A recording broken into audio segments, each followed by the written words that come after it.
We help beginners begin. Okay, so we are actually in Studio One Pro. This is version 7, and I have updated all the things.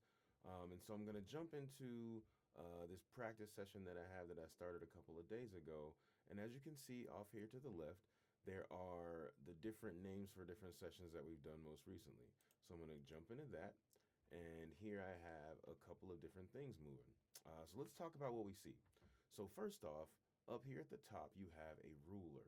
And this ruler is actually telling you the measures and beats for this entire piece of music. So right here, basically this would be measure 1. This is, and so starting at 2 is measure 2, and it goes from 2 to 3, then measure 3, then measure 4. So this is our first 4 measures of whatever we do. Inside each of those measures, we're in 4/4 time, so that means that each measure has 4 beats. This is beat 1, and it just says 1. Beat 2, and it says whatever measure, and beat 2. Then beat 3, whatever measure, and beat 3, and then beat 4, whatever measure, and beat 4.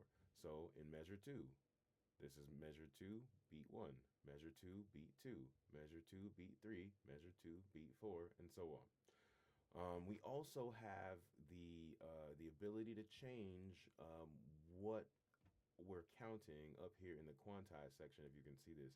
And so these are things that you would normally find in any DAW. And so usually you open them up, you see the ruler. You also have a quantize feature, and that allows you to jump to pretty much any timing that you would need. But it starts at 116 as a default because that's basically music in 4/4 time. And for those of you who are not music aficionados, 4/4 time is actually called common time because so much music is written in 4/4 time. And that just means it's 4 beats in each measure of the music.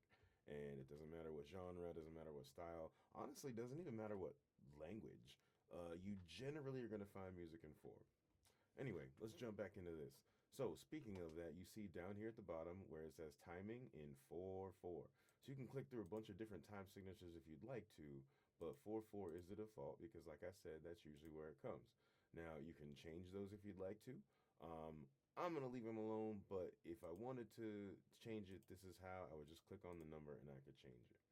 If you are a person who understands the key signature, this gives you the circle of fifths, so you can go and find that key.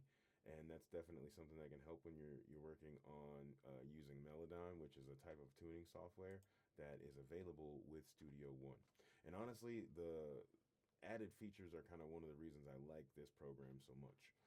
You have the ability to transpose, and you can do that here by just using the mod wheel to roll up and down.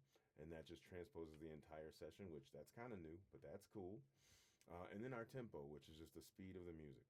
Now over here to the middle, we have the loop feature, which you can see it highlighted blue up top. And then if I turn it off, it goes gray. When it's on, it's blue. So we can see that. Right next to that, we have the record feature, we have the play feature, and we have the stop feature. And if you hover over them, then it will tell you what it is, right? We also have the feature where you can jump all the way back to the beginning or return to 0. And then we have our next page, fast forward, rewind, and back page, right? Now, over here, this will tell us the number of beats or bars or whatever. We have our time sample. We can change it to frames per second or seconds, samples, bars, or frames. So we can change any of those. I have classical music training, so I leave mine on bars.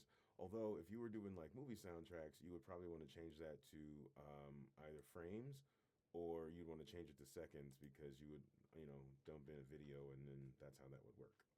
This is the actual length of whatever we're doing. So wherever the cursor is, that's how many seconds have passed, right? So if I go all the way back to the beginning, right, it goes to 0. And then if I press play, it's going to count up those seconds, right? So that's essentially what that particular feature does. Now, record max, this is how much you can record. This thing has 14 days worth of recording time. So you can record some stuff, right? Over here, you have the different parts of the connections. This is performance. So this kind of monitors our CPU or central processing unit. And so it gives us our dropout protection or the buffer that allows for everything to kind of flow smooth.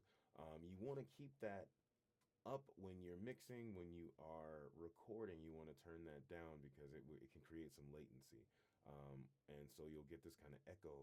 Let me see if I can get it to do this. If I turn on the what is that called? The monitor here. Let's see if I can get it to do that. Check one, right?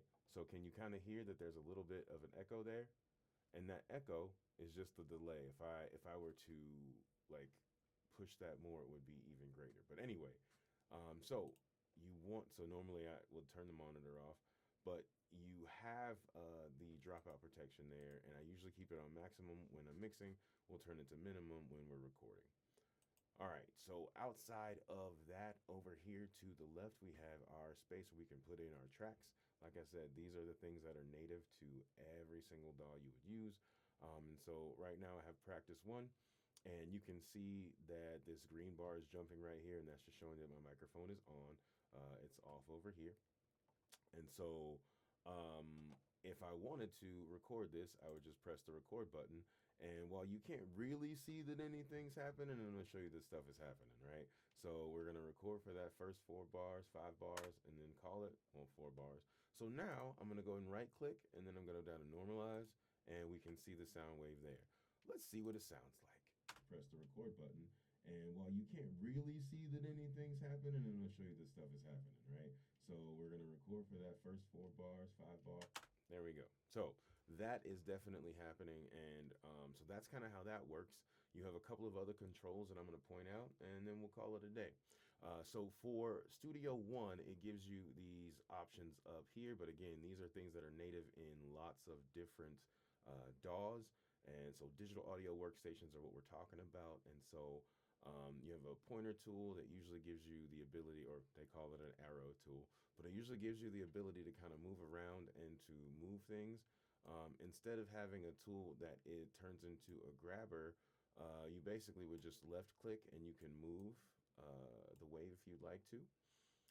The next tool you have right here, and I'm just going to hover over so you can see, is a range tool. And if you choose that, it gives you the ability to select a range or a part of the whole, and then you can do things with that particular range. Like I selected that, I can drag that out. Now, if I wanted to push that back, I would go to my keyboard and just give that a Command Z, Command Z, Command Z, right? Or, and this is one of the things I love about this one, is I can go up here and I can go to edit, I can go to history, and then I can move things back to where they were based on the history. So all those Control Z's or Command Z's I just did, that's these right here. If I wanted to them back, I would just go down like this, right? And if I wanted to go back, and this is essentially going back in time, and so that's why it's the history of the entire session, right? So outside of that, we have the split tool, and so the split tool does what split tools do. It splits the wave, right? And so it'll cut it into smaller pieces, and then you can manipulate those smaller pieces. And so once you're in there, you can move those back and forth. And so that's how the split tool works. And so I'm going to go up to history, and I'm going to unsplit the splits, right? You see split event right there, ba-dunk, right? And so we're already back to where it was. We do have this huge eraser right here. And so if I erase it, it is erased. I'm going to go Command Z so it comes back for us. We have a pencil tool, and that usually allows us to draw different things, so we can draw in different types of effects. And it's something that we use not mostly in this edit window, but if I was to go to the automation window, I can change what I'm looking at, and then I can change how I draw in the audio there. And if I do that, I'm going to go back to this pointer tool just so you can hear what happened. Record button. And you can't right? So I'm manipulating the volume, and this gives me the ability to draw in where I want the volume to go up and down. And so that's really all that does. Now I'm going to highlight all of this, and I'm just going to delete that, and I'm going to jump out of there and go back to the regular window. And let's keep going. So we have our next after the pencil is our mute tool, and of course mutes, right? And so notice when it mutes, it changes it to kind of a translucent, so it's there, but it's also quiet. You also see in the corner that it shows that the speaker has a slash to it, right? Outside of that, we have the tool that, wait, let me go back and undo that. There we go. All right. So we also have the bend tool, and we use this when we're doing transient shaping, which is something I'll show you when we get to recording guitars. And then, of course, we have our tool for sound. And so if I click on that, see that anything's happening, I can go to specific parts. This stuff is happening. And I can just, we're going to record for that first play that, right? Okay, so those are kind of the main. Oh wait, there's a couple of other ones I wanted to point to.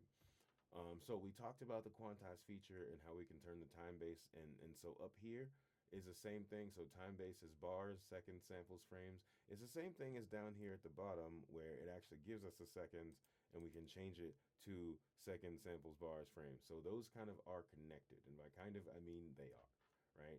Because if I change it to seconds up here, or yeah, well, right. Oh wait, no, it does not change. What am I doing? Okay, sorry, never mind. Let's go back to bars, and we'll go back to 116, and there we go. All right, so we have the snap to grid feature, which you can choose how it snaps to grid. But this essentially is the button that toggles it on and off. And so do you see right there in parentheses at the end, it has a capital N.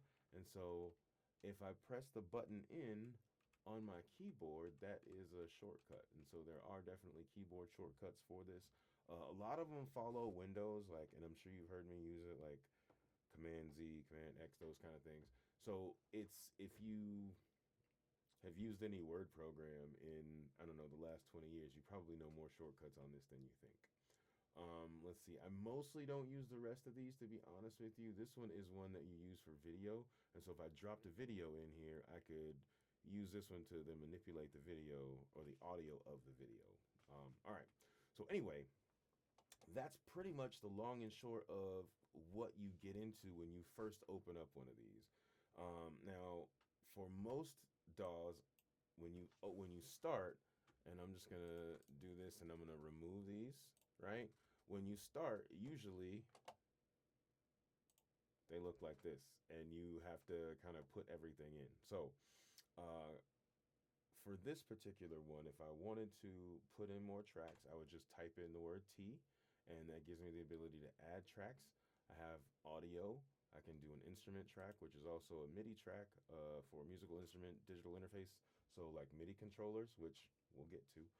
And then you have automation tracks that you can add. And those are ones that you can connect to other things, and you can draw in what you want them to do, right? The automation window, which we just saw a second ago. So I'm going to press T again, and we're going to do audio tracks. And I'm going to press OK. And that gives me those two tracks right back. And so that is pretty much how that moves. All right, so final things on this is if I wanted to get to the point where I'm looking at the faders for this, right, I would go down to this part in the bottom right corner. You see where it says console F3? So you can pull that up either by pressing F3,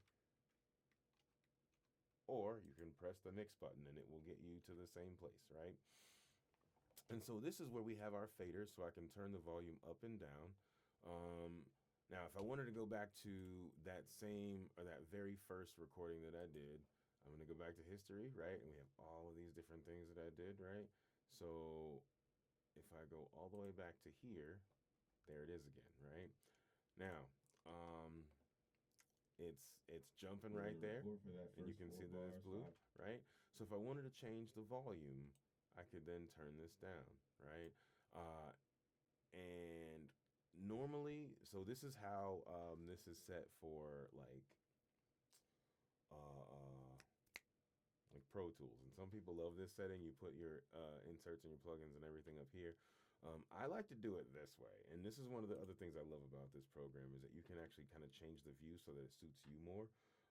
And so what I do is I change it to this way, and so in order to get to that same place, you're going to go right here and just press expand, and then you can do your inserts and sends there as well.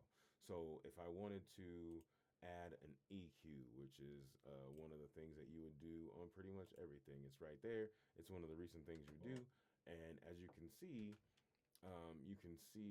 just press the record button, the equalization there. So now we will get into them tunes a little later on in the album. This is kind of just an introduction, but I wanted to kind of show you the DAW that I'm going to be using.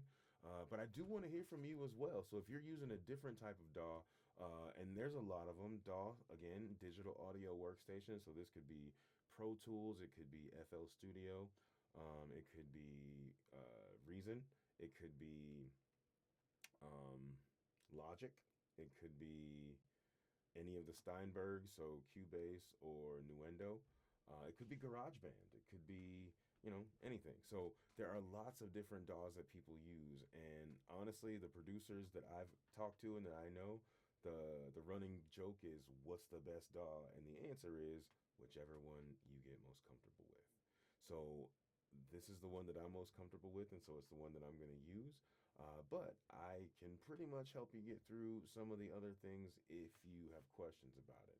But like I said, let's have that conversation. And if you are watching this, if you could, do me a favor and give us a short preview of kind of what your setup looks like. And let's compare. Let's see where the buttons are, right? Okay, so that pretty much concludes this conversation. I'm going to go ahead and wrap this one up, but it's great to kind of get in and just start the conversation and to start moving.